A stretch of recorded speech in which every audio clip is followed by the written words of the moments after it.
Kuna watu mpaka leo wanajiuliza nianze kutumia sunscreen gani ili ngozi yangu iwe sawa, isiharibike kwa mionzi ya jua. Hizi hapa ni sunscreen nzuri sana, tofauti tofauti na ingredient tofauti tofauti. Hizi hapa best nzuri sana, Centella Madagascar. Hizi ni nzuri sana. Hiyo ya brown ni beta sana kwa ngozi ya mafuta. Nzuri sana. Hasa kwa wale watu ambao waliwahi kuungua na vipodozi vikali. Hiyo nzuri sana. Hiyo ya blue nzuri sana kwa ngozi kavu. Inafanya hydrating vizuri sana. Na pia kuna hizi hapa, hizi wanaita fixed dem, maarufu sana, zinajulikana vizuri sana.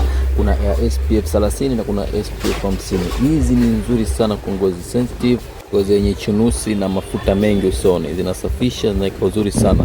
Na pia kuna hizi hapa Pose Dark Spot kutoka Korea. Hizi nzuri sana, kwanza active ingredient ambayo ni niacinamide, Tanmexis na pantheress.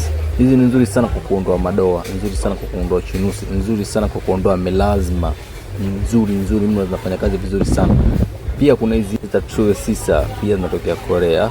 Zinadili na kuondoa madoa yale, vipelepele usoni vyote vile, dark spot zile, na zinafungua pores nzuri sana, zinafanya kazi vizuri mno, wala haziachi white cast zile.